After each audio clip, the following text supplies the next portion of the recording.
All right, so buckle up, everyone, because today we're taking a deep dive into landing a quality assurance manager role. That's right. We're going to be looking at insights from Talent Lift. And for anyone who doesn't know, they're a company that really knows their stuff when it comes to recruitment. They do.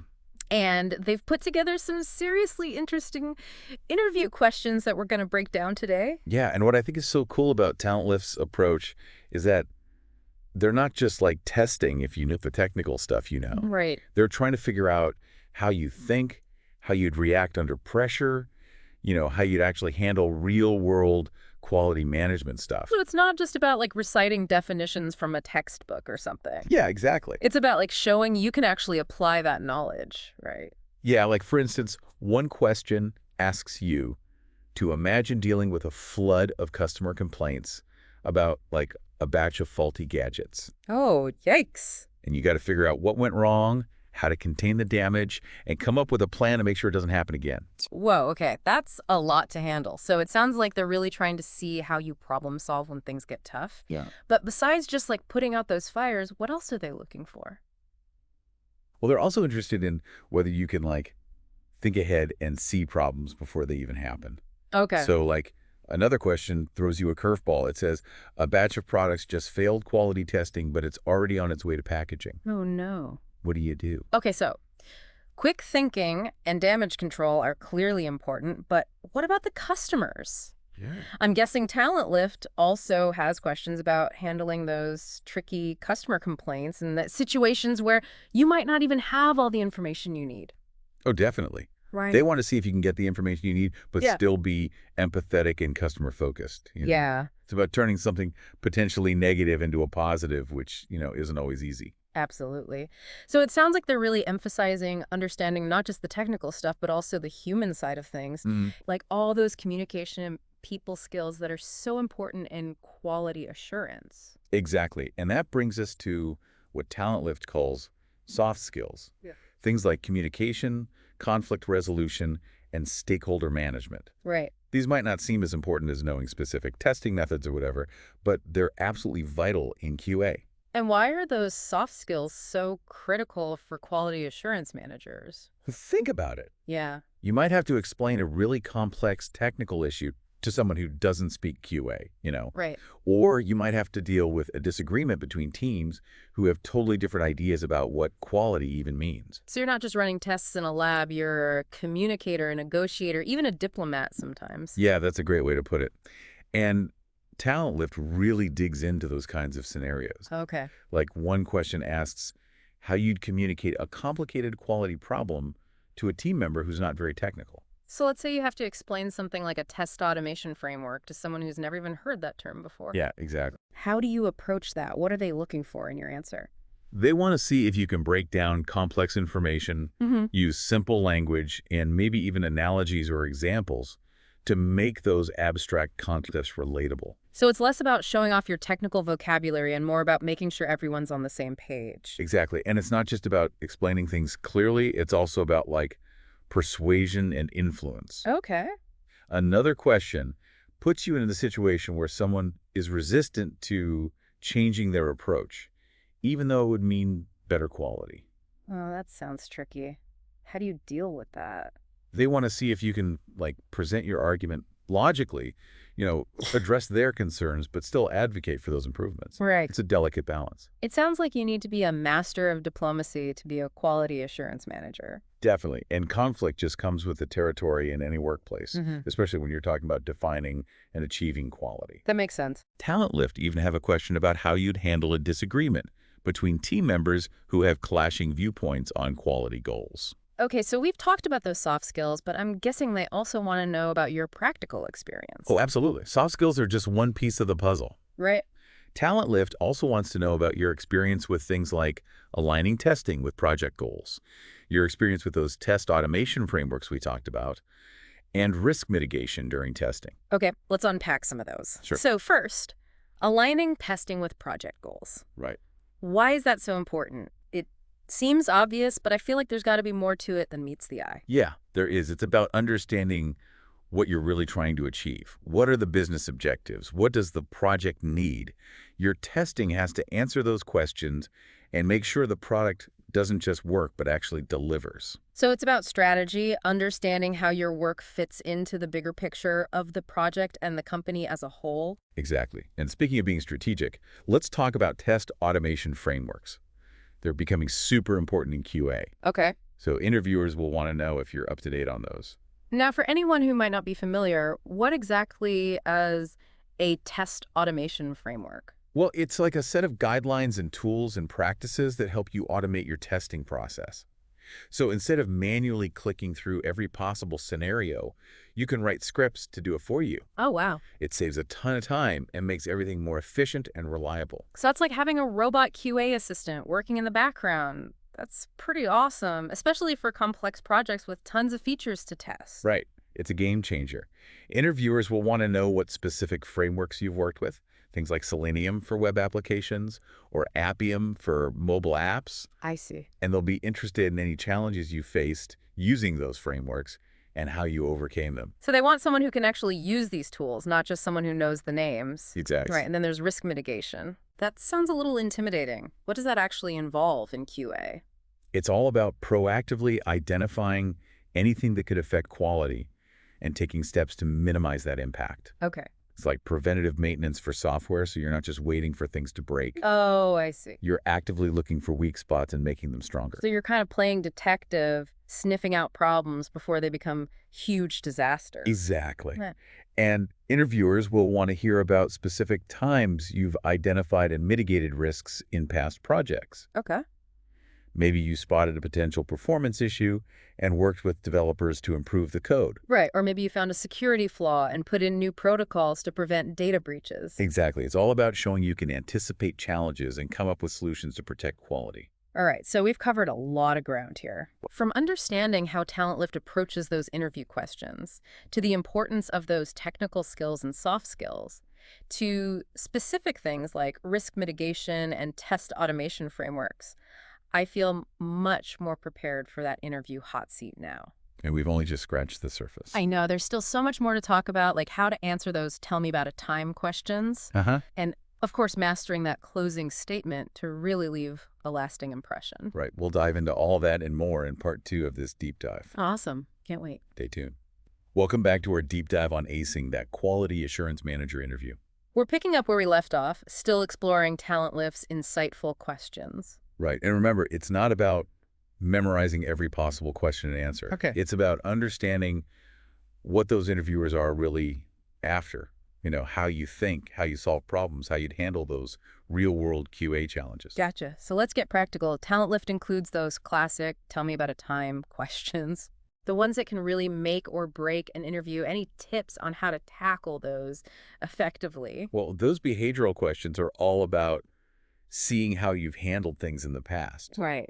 you know, to try to predict how you'll do in the future. Yep. The key is to be specific, you know, give real examples. So instead of just saying, I'm a great problem solver, Yeah, you need to tell a story that proves it. exactly. And that's where the STAR method comes in. It helps you structure your answers in a clear, concise way. Okay. You start by setting the scene, like describing the situation or task you were facing. Right. Then you explain what actions you took and the results you achieved. So it's like telling a mini success story. Exactly. Highlighting your skills and experience, but in a way that's relevant to the job. Right. Let's take a look at an example from TalentLift. Okay. They ask about a time when you spotted a potential quality issue before it became a major problem. Oh, I remember that one. How would you approach that? Okay, let's see. I would first set the scene. Maybe I was working on a software project and noticed some minor bugs. Okay. Individually, they weren't critical, but I could see them potentially becoming a bigger issue if I didn't do something. Good. You've set the situation and hinted at the risk. Yeah. Now, what was your responsibility? Were you leading an audit? Were you monitoring performance? Let's say I was monitoring those performance metrics and I noticed a gradual decline. Right. It was still within acceptable limits, but it was concerning enough for me to start digging deeper. Okay, so you've defined this situation and your role in it. Mhm. What did you actually DO to address this potential problem? Well, I didn't want to just jump to conclusions. Right. So I gathered more data, just to make sure I was right. Good. And I talked to the developers, got their input, see if they'd noticed anything unusual. Smart. You're showing you're thorough and collaborative. Right. And based on all that, we decided to run some more tests and put some preventative measures in place. Okay, good. So you've explained your actions. Now what happened? What results did you get? Well, because of those measures, we avoided a major performance issue that could really hurt the user experience. Okay. And we also found a few areas we could improve in our development process, which helped prevent similar issues in future projects. Excellent. That's a perfect example of how to use the STAR method. Cool. You've got a clear, concise story that shows your proactive thinking, problem solving, and collaboration. Wow, it does sound a lot less intimidating when you break it down like that. Yeah. But what about those really tough questions like dealing with conflict between teams? I think Talent Lift has one where there's a disagreement that's actually impacting product quality. Oh, those are designed to test your conflict resolution and stakeholder management skills, Right, right. which we said are super important for QA managers. Yeah. The STAR method works here too. Okay, so let's say the development team wants to launch this new feature ASAP, but the marketing team is pushing for a delay to make Right. sure everything's perfect. Classic scenario. Yeah, and I'm the QA manager stuck in the middle trying to make sure we don't sacrifice quality. Right. You've set the scene, the conflict. Now what's your task in this situation? My main responsibility is to ensure the product meets those quality standards no matter what, deadlines, pressure, anything. Okay. But I also need to manage those competing priorities and find a solution that works for everyone. Good. You're acknowledging the complexity Yeah. and your role as a mediator. Right. Now, what actions did you take? First, I'd make sure I understood everyone's perspective. Like, Yes. why is development pushing so hard? Hmm. What exactly are marketing's concerns? Okay. Then, once I get that, I'd facilitate a discussion, try to find some common ground. Smart. You're encouraging communication, not just imposing a solution.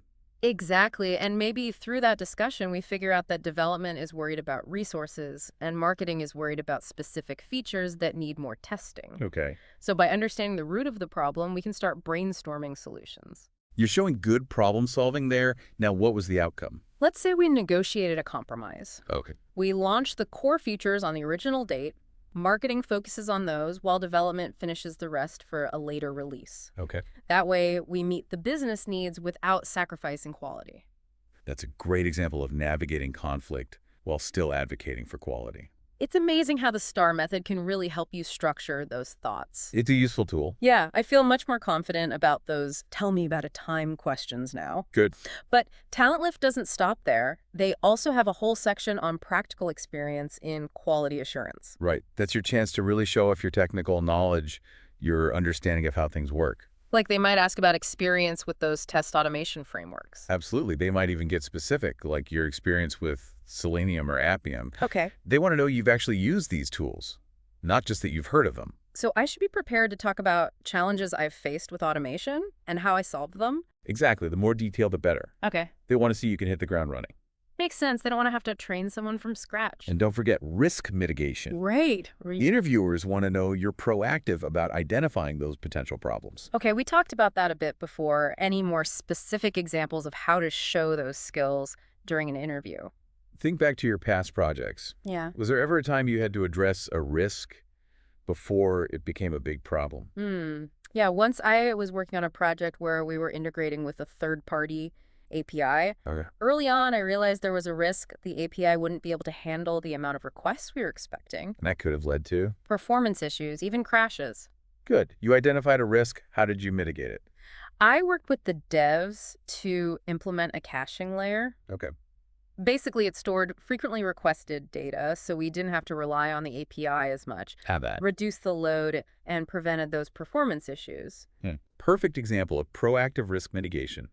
You saw a problem, found a solution, and ensured everything ran smoothly. It really is amazing how those seemingly small actions can have such a huge impact on quality. And that's what they're looking for, someone who gets that, who can anticipate challenges, and who takes those steps to ensure quality.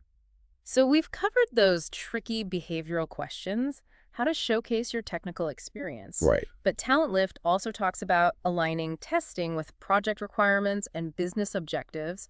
Why is that so important for a QA manager? Because QA isn't just about finding bugs. It's about making sure the product or service meets the needs of the business, Yeah. delivers value to the users. Right. Interviewers want to see that you understand that bigger picture. Okay. So it's not enough to just be good at finding bugs. You need to understand how they impact the business and prioritize accordingly. So like if you're working on an e-commerce site, you could spend weeks finding every tiny bug. Right. But if you're not focused on those key features that drive sales, the checkout process, the search, the payment gateway, then your efforts aren't really helping the business succeed. Exactly. It's about focusing on what truly matters. Makes sense. And interviewers will want to hear specific examples of how you've aligned your testing with those requirements in the past. Okay. Maybe you tailored your strategy to focus on the things that drive conversions, or you worked with stakeholders to define quality criteria that were tied to specific business goals. So it's about being more than just technically skilled. Mhm. It's about being strategic, understanding the business, and using your QA skills to contribute to their success. You got it. This has been incredibly insightful. Glad to hear it. We've covered so much ground. Yeah. Those tough behavioral questions, technical expertise, the business context, I feel so much more confident about that interview now. And we're not done yet. Oh, right. There's still that closing statement, that last chance to make a good impression. Sorry, we got to stick the landing. I'm eager to hear your expert advice on crafting a compelling closing statement that will really resonate. We'll dive into all the nuances of that perfect closing statement in part 3, so stay tuned. And we're back for the final part of our deep dive into becoming a quality assurance manager. We've covered a lot of ground, haven't we? We have, from those behavioral questions to technical skills and understanding the business side of things. But now it's time for that crucial final step, crafting that perfect closing statement. Right, that last chance to really make an impact on the interviewer. Okay, so how do we nail that closing statement? What makes it stand out? Well, first things first, always express gratitude. Okay. Thank the interviewer for their time, for the opportunity to learn about the role of the company. Right. It might seem small, but it shows you're professional and appreciative. It's like the interview equivalent of a thank you note. Exactly. Shows you're not just going through the motions, you actually care. Right. Then you want to reiterate your key strengths. Yeah. But focus on how they connect to what the role needs. Don't just repeat your resume. Gotcha. So for example, I might say something like, as we've discussed, I'm really passionate about quality and have a proven track record of implementing those innovative QA strategies that actually get results. And I'm confident my skills align perfectly with the challenges and opportunities you've described for this role. Perfect. That's concise, impactful, and it speaks directly to what they need. Okay, gratitude, check. Relevant strengths, check. What's next? What else should we include in our closing statement masterpiece? Genuine enthusiasm. Let them see how excited you are about the role in the company. So not just, I'm interested in this role, Right. more like, I'm so impressed by your company's commitment to quality, and I'm really eager to contribute my skills to those goals we discussed. That's it. It conveys excitement and a real desire to be part of the team. Okay, gratitude, strengths, enthusiasm. Is there anything else? And with a call to action, restate your interest, express confidence in your ability to succeed. Like, I'm confident I have the skills you're looking for, and I'm really eager to join the team and hit the ground running. That's strong. You're leaving no doubt that you're ready to contribute. So we've got the words down. Anything else to keep in mind when delivering this final message? Body language, maintain eye contact, smile, project confidence. It's not just what you say, it's how you say it. Exactly. I'll remember, this is your last chance to showcase those communication skills. Right. Speak clearly, concisely, passionately. And most importantly, be authentic. Yes, be yourself. Let your passion for quality come through. This has been an incredible journey through those quality assurance manager interviews. It has. We've learned so much from Talent Lift's insights, tackled those tough questions, and even mastered that closing statement. I feel like I can walk into that interview room with confidence now. Preparation is key. Reflect on your experiences, practice your answers, research the company. And relax. Be yourself. Let that passion shine through. You got this. Well, that's a wrap on our deep dive into acing that quality assurance manager interview. You hope you found it helpful. Now go out there and ace that interview. Huh?